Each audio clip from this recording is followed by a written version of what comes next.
Hello and welcome to this Digital Age training on getting your staff started. This is a recording of a live session that took place at the end of the year 2020, and this is a recording without an audience, and therefore it won't be as interactive as it was on the day when it was live. Now, let me just talk a bit about myself so that you know who is presenting for you. So my name is Eduardo Saldana, and I am the e-learning lead tutor at Leicester Adult Skills Learning Service, or LaSalle's, which is part of Leicester City Council. If there's anything that I mentioned during this training and you would like to get in touch with me to ask for further information or similar, please do not hesitate to email me on eduardo.saldana-munoz@leicester.gov.uk. Now, let's start. So, to begin with, I would like you to think about or just to shed some light onto this project. This is part of the Digital Ace project, which is a project that was designed in order to help adult community education providers. ACE stands for Adult Community Education Providers, on the next step of the technological journey. And it's a platform where we have been able to share good practice and help each other to improve and develop our digital capability and offer learners a really good high quality approach. And it's been quite useful. But I think one of the main things I would like you to consider before I start is this is a training where we share practice, but don't expect to find the answers to all your questions in here. That you will find some guidance, but you won't find the answers to have your staff perfectly trained and ready to teach in a couple of days. It takes time, and it will take time also to find different approaches that will work with your staff. But please, again, as I was saying, don't expect in this to find all the answers to all your conundrums on this training. So what's the aim of this session? And to identify the aim of this session, these are a number of questions that I think are important to answer in order to make sure that we're on the same page. Is which staff do you want to get started? What do you want them to get started with? What do you think your staff needs in order to be successful? Is there a clear induction for staff even during a pandemic? Are there supporting documents, policies, processes, CPD, and mentoring in place to help your staff? And I think the common answer to these questions is what will help you solve how to get your staff started. But this session is going to focus on getting staff started with online teaching and learning. Okay, I'm just focusing on the e-learning side of getting staff started. Some of the things and topics I will mention will also help in future face-to-face teaching, but at the moment I'm focusing mainly on the online side of teaching and learning. So the purpose of my session are to discuss what you need to get your staff started, discuss what staff need in order to be successful, discuss how you can best support your staff, and discuss continuous improvement for your service. So let's start. So as a service, it's quite difficult to have targeted intervention with specific staff when responding to a crisis, especially like this one.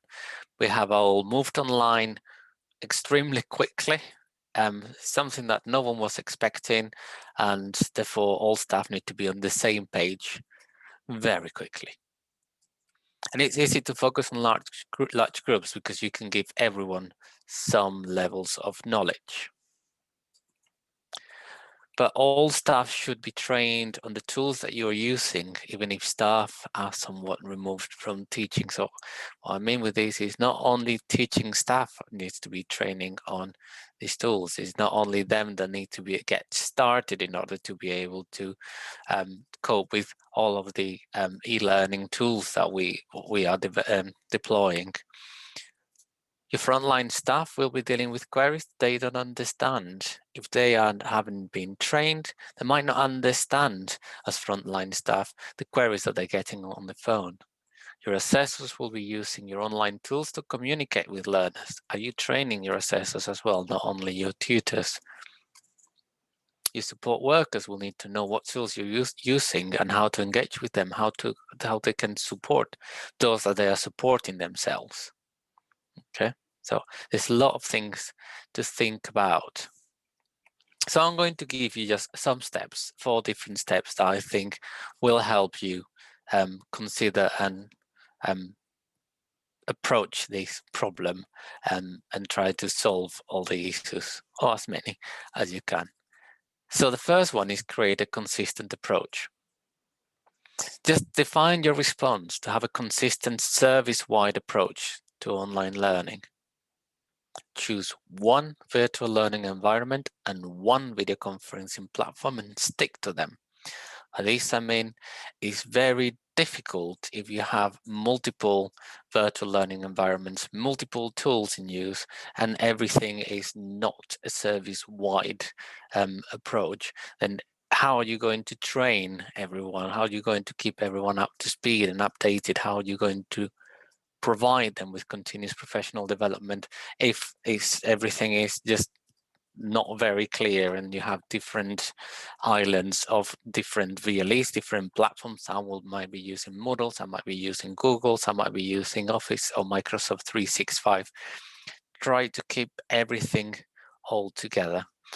Granted, there might be some exceptions with virtual learning environments where if you have digital essential courses are moved on to develop your Microsoft skills courses or Microsoft qualifications, and it might be difficult to stick to Google Classroom if that's what you're using for the rest of the subjects.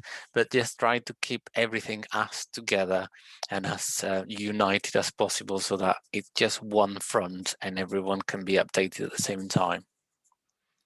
Because once this is clear, you can train all staff on how to prepare these, these platforms and how learners experience them from different devices. Because remember, not all learners use a computer. The pandemic has taught us something is that preconception that we had that everyone uses a computer with Windows. It's something that is not true. There's a lot of our learners that just use a tablet, which it might be an Android tablet, an Amazon Fire tablet, an iPad, a newer version of an iPad, an older version of an iPad, a Samsung tablet, a Huawei tablet with a different layer of software. They might be using Chromebooks, they might be using Windows 10. So there are so many different operating systems and so many different ways to experience the same platform that we need to make sure that we understand it first as a service, because otherwise your teaching staff will not be able to support their learners on how to understand it. Your admin staff or your reception staff will not be able to answer questions over the phone. So is that clarity that if you just have one or a very limited amount of VLEs and platforms to think of, then you can train everyone and get everyone up to speed and to understand how that works. In our case, in Leicester Skills and Learning, the best way that we had to kind of help with this process is creating a distance learning policy or digital learning policy, because that way we had a very good way of demonstrating our service-wide approach. This is our VLE, this is our video conferencing platform. We use Google Meet. Before we had a bit of fragmentation. There were people who were using Zoom. There were people that wanted to use Teams because that's what we have with the council. So there's people that wanted to use Meet. Now we've decided that the best approach that we can take is to use Google Meet. Because we have chosen that platform, we also had to provide tutors with the tools that they needed. So in our case, we've invested in G Suite Enterprise for Education so that our tutors can have the facility of breakout rooms, Q&As, polls, and just have everything available that all the tools were maybe offering, and that's what created that conflict between different platforms. So just think that if you want to get your staff to use a specific platform, you might need to invest in order to get them to use it and use all the tools that you want them in order to be successful in their delivery. A distance learning policy or digital learning policy, as I said, help us to set out a common approach as a service, but at the same time, it's quite important to give your staff enough options and flexibility to allow them to teach comfortably and to reuse existing resources. There is no need to create anxiety or reinvent the wheels. For example, our distance learning policy or digital learning policy set out 3 different approaches to teaching. There were the synchronous, asynchronous, and blended learning. As we were responding to the pandemic, we quickly realized that not all tutors and not all staff had a computer at home or had a good internet connection at home. So there was absolutely no point in us forcing everyone to participate in a video conference every week for 2 hours if they didn't have an internet connection, if they didn't have appropriate devices for that. We were lucky enough that we were able to provide some tutors with a computer, but we were not able to provide them with an internet connection. And that's why we allowed and gave that clarity not only to tutors, but also to the curriculum areas that obviously as the service, we were not asking people to use or find or get a much better internet connection if they were not able to. In some cases, if they were renting a house, they were not able to get the latest fiber optics into the house, and sometimes they were too far from the exchange, and they were not able to get a good internet connection, no matter how much they spent. So there was no point in creating anxiety. There was no point in trapping them. The only thing that we could do is make sure that our policies respect those personal circumstances and give them a way to be successful in the online teaching, and be ready to teach and plan accordingly. The second step, which is very important, is CPD and support. A CPD offer for all staff on how to use your online platforms, write documents to induct and support your staff and learners on your platforms. It's important for that to be created, to have it ready. For staff, make clear who they can contact for support. One of the first things that happened when we started reacting to the pandemic, we were expecting that everyone, in our case, knew how to use Google Classroom, knew how to use Google Docs, had a webcam, knew how to use Google Meet, knew the difference between default accounts and learner accounts, knew how to get learners into the classes. That was not true. So we had to create that CPD offer and write the supporting documents, but also offer a person on the other side to make sure that they could contact someone and have that support. A support that was more a mentorship rather than creating a culture of need, of dependence, of someone telling them what to do. It was a support where you can find these documents, where you can get that support, and the CPD was there to complement it, to make sure that everything was clear and working for staff. Any other queries or anything that came up from that and we didn't manage to preempt, then was added to continuous CPD, or also communicated to staff via email. These are the frequently asked questions. This is what you need to know, and if you have any further queries or need any further training, please contact our lead tutor for that area. You can have different sessions on offer depending on the skills of or knowledge of the staff. One of the things that we discovered is the Digital Essentials framework.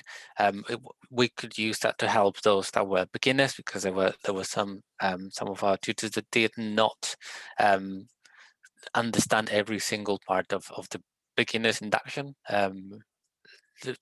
What a beginner will need in order to access Google Classroom. They didn't know how to use it because they never used it in the past. They didn't know how to use interactive documents online.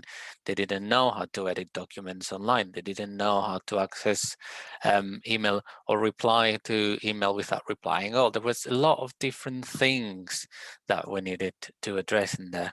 You can have intermediate as well for those that started using or are better or understand how to use those platforms, but they don't understand those little things that are included in there, like how to set assignments in Google Classroom, making a copy for each learner, how to use Microsoft Teams and share documents with your learners through Microsoft Teams without having to use OneCloud, how to use Moodle. So there's a lot of different things in there. And also an advanced course where you can just talk about all the tools that they can use. For example, if they're confident math tutors maybe talk about using a drawing tablet in order for them to be able to draw all of the, or just write all of the different equations and things that they need to use for the lessons, but on a tablet instead of on a writing tablet, drawing tablet, instead of having to resort to using PDF conversions and things like that, which is quite complicated to use for maths tutors. Attending one CPD session or set of sessions on a topic doesn't make anyone an expert, and this is a very important point. You need to provide support that is ongoing. You could also think about having digital champions, Edtech mentors, ILT support, or similar, so that tutors have that individual support, and not only tutors, any other member of staff. Maybe you're the person that is answering the phone gets a query that they don't know how to answer. Instead of frustrating that person on the phone and not knowing, they might also need to contact that person in order to get that answer. And once they understand the answer, they will be able, next time that happens, to answer it themselves. So it's things that you should think about in order to make sure that all your staff is on the same page. The third step is setting boundaries and expectations. Clarify who's responsible for what, because at the beginning everyone was working towards the same objective. There was no clarity who was responsible for that. Answer these questions. Are tutors expected to support learners with their technology? If so, how are you providing your tutors with this knowledge? Not every single tutor is an IT expert. Some tutors do not know how the learners' devices work themselves. They don't know how learners experience the platform. They don't know how learners experience interactive, collaborative documents. How do they know that? Have you trained them beforehand, or are they supposed to just try the best and see what they can do? So we need to make sure that everyone is equipped with enough tools to be able to either answer to that question themselves, or know where they can then point the learner towards, or find support themselves so that then they know the answer next time. Are your tutors expected to be available for learners 24/7? One of the things that, again, this situation has brought upon is the use of the internet meant learners were emailing tutors 24/7. Learners were contacting the service 24/7. Emails received on a Sunday morning, and then a follow-up on a Monday morning with a bit of indignation on the tone, having expected an answer on a Sunday when the service was closed. You need to set the boundaries to make clear and just let everyone know that that is not something that's going to happen. They might email whenever they want, because if they want to email you at 2 in the morning, go for it. But you will not reply until you will reply on your own terms. You will not be available as a Netflix show is. You go to Netflix and then you click on it, you have access to it, you don't have to wait. It's not the same with us. We are still human beings on the other side with our own timetables, schedules and lives at home. Are tutors expected to guide learners on how to access and operate the VLE? If so, do they know themselves? Do they know how to access and operate the VLE from different devices, as I said before? It's something that is quite a complicated task, and if they haven't been trained, how will they know? Are your frontline staff capable and willing to answer questions related to IT? If so, have they been trained? If they cannot do this, who can? Okay, because sometimes we just have the hope that the person answering the phone might be able to answer it, but maybe they cannot do it. They don't know how to do it, or they're not willing to do it because it's not on the remit. They deal with enrollments, they deal with bookings, but they don't know how the IT works, and no one has explained that to them. Or maybe it's, again, not on the remit, and therefore they won't do it. But who will do it? Who is going to support the community with all of those issues? If the community is not supported, the main issue that we will find is the community will stop engaging on your courses. And if the community stops engaging on your courses, then funding will not be received. If funding is not received, then obviously there will be cuts, and it's something that we want to avoid. Who can help your tutors with device-specific queries? And who can help your learners with device-specific queries? Is there anyone in your service that is doing that? Is there anyone that can answer those questions? Is there anyone that you can reach out and other organizations in order to find that support? What about your learners? Are your learners given the support? Do they know who they can contact? If they cannot contact anyone, are you guiding them? Are you pointing them towards someone that can help them and assist them? Because it's, for example, in our case, for tutors, if tutors have any queries that might come from themselves or from learners, they contact the different Edtech mentors, or e-learning mentors as well, we call them. If learners have queries and they're not sure how technology works, they know they can contact our learner services, and our learner services will do the best that they can to help them. We made it clear and very specific that if they have problems with the specific devices, we will not be able to help them and assist them. We can signpost them towards one of our courses that will help them understand devices, but then again, on those courses, tutors will not be able to focus and spend 2 hours talking about a specific Samsung device and how it works. They will not be able to talk about specific tablets and how it works. They will use the Digital Essential Framework. They will make sure that everyone understands how things work across devices, but then learners will need, in some cases, someone by their side helping them on how to use that specific device, especially if you're teaching remotely. If you're teaching face-to-face, then the tutor will then, it will be so much easier for them to have that learner by their side and tell them this is where you find it. But if it's remote and the learner is using that device, the tutor will not be able to guide them.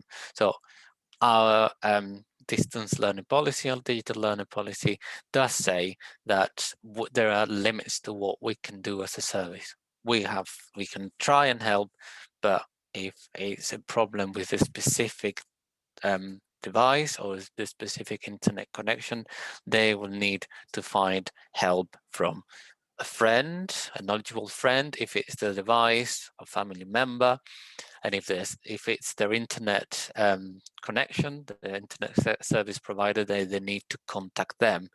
If the phone breaks down, we cannot help them with that either. We cannot repair the phone for them.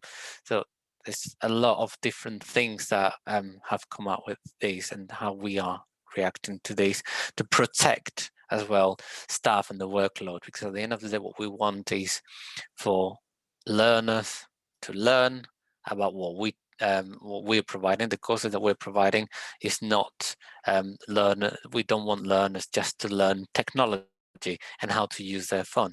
That's an extra, but we also want them to learn how to for example, functional skills English, functional skills maths, not just how to use their phone. The fourth step is continuous improvement. Your ongoing CPD and one-to-ones, if you can offer it, or for example, you can have drop-in sessions where members of staff can attend during every Thursday 10 to 12. You'll have an expert on the other side of a Zoom call, Teams call, the Google Meet call, and people can just drop in and ask for help. You will have a clear picture of the needs of your service. Your frontline staff and tutors will know what concerns your learner have, and you can address them. You can start working towards sorting all of those concerns and maybe preempting what is coming up. To help with these issues, you can create a frequently asked page for your staff and learners to go for support. We have a frequently asked questions page on our website that solves most of the frequently asked questions from learners. And they're there not only because we are expecting the community, if they have an issue, to go there to find the answer, but also because tutors can signpost learners there, because the frontline staff can signpost learners there. And even tutors can find answers to their own problems there if they have to. So we have that support with that, and the main thing about that support is accessible 24/7. They don't need to ring, they can find the answer there. You can ensure that learners match a set of requirements before they join a course. Do they own a device and have a stable internet connection at home? Can they be provided with one? Are they vulnerable members of a community? And then if you have that facility, you can then provide them with a device. Is that possible? Or also, one of the main issues that we are facing at the moment is we have a vulnerable member of the community. We lend them a device because in Leicester we're in the lockdown since March last year.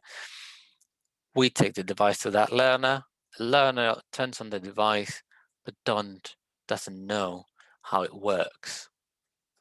There's no instructions, there's no help. It's turn on the device connects automatically to the internet, but how do I operate it? In that case, how are you sorting that issue? And also, you make sure, maybe more towards the future now, we're a bit between a rock and a hard place when we had to move our existing learners online.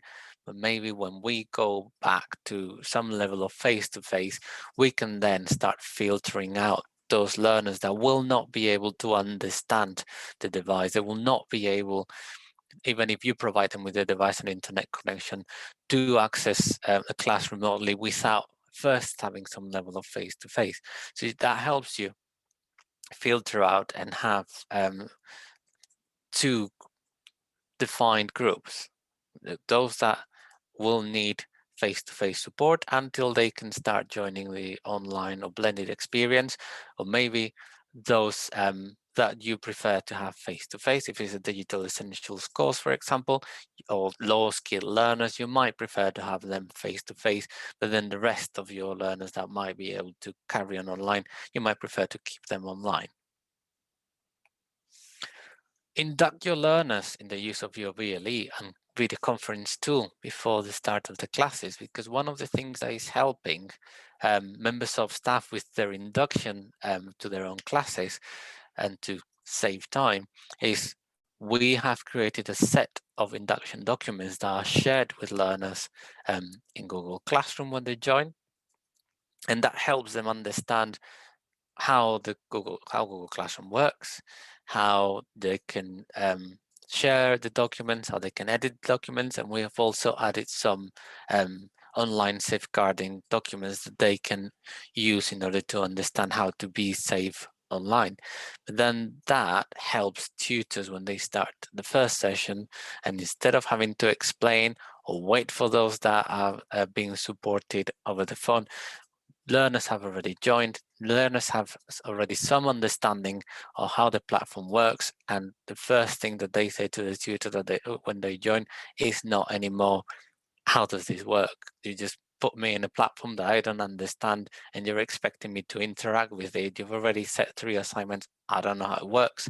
Whereas if it's a service-wide approach, when you as a service are telling them, have a read of these documents and then engage with it. And if you have any questions, you can ring us before you start your session, because that induction helps then just focusing on the learning again. This is about helping your service focus on the learning and not on the E side of it.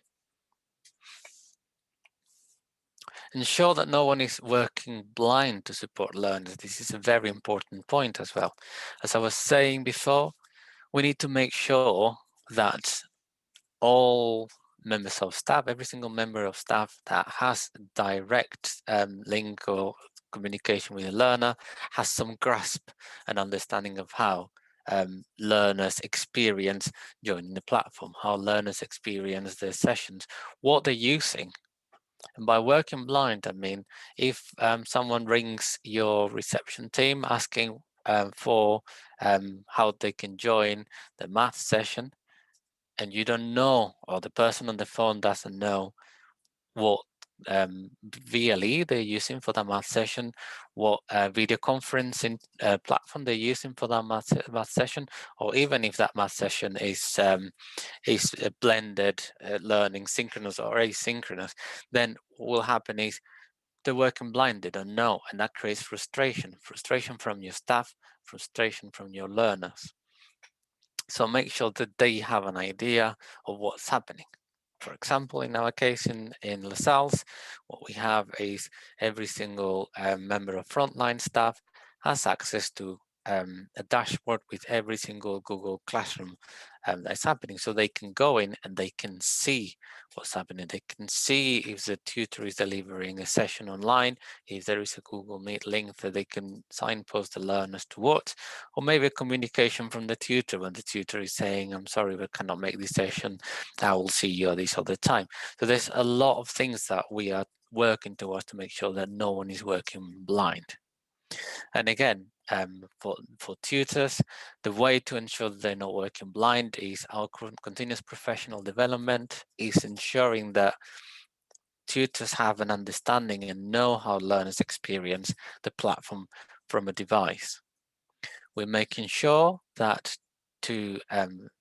when we provide CPD, we remember and remind tutors that if their learners are using a phone, maybe they should join the CPD that we're providing from a phone. They should experience the walk on learners' shoes to make sure that they see how learners are impacted and are experiencing the sessions. And maybe even in some cases, they should be delivering their sessions on a phone in order to see how learners are experiencing the session, because we cannot sometimes expect learners that are using a very small phone screen to be able to read what we're sharing with them with laptop. So that's one of the steps to make sure that there's some understanding from our staff on how learners are experiencing our systems and platforms. So just to recap on the purpose of this session, we've discussed what we need to get staff started. We discussed what staff need in order to be successful, continuous professional development, not working blind, having someone that they can resort to, someone that they can talk to about these, be mentored if needed. Okay. We've discussed how you can best support your staff and continuous improvement for your service. But now one of the things I wanted to add here, some useful links, something that you can also refer to in order to find some help. So the first thing is you can find some resources, tools, tips, and so on about remote delivery of informal online sessions and online safeguarding in the online centers network. This is a very useful tool, a very useful site that will give you some tools and also some contacts in case you need it. And you can even join your service to the online centers network. You can find some guidance materials and webinars, including developing materials and resources and supporting low-skilled learners, which is quite an important thing that links to getting your staff started and also how they can help those learners on the digital adult community, Holix Digital Adult Community Education site. Okay, I know that the hyperlinks on the screen and that you cannot engage with them because this is a video, but you can Google these sites and platforms in order to be able to access them. Another one that I wanted to mention, and just for you to have an idea of how what processes we've followed at LaSalle's, is our FAQ, which I'm going to share with you.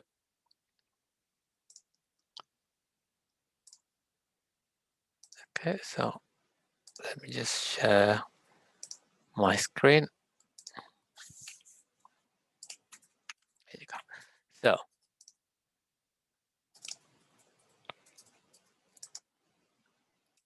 yeah, you can see our website with frequently asked questions, and this is not only helping us guide learners in case they have just to give them the answers, but also where to find those answers, and also if they have the need to start some course, because once they ring our main line, then they will have that help and support from our staff, and they might even signpost them to an IT course.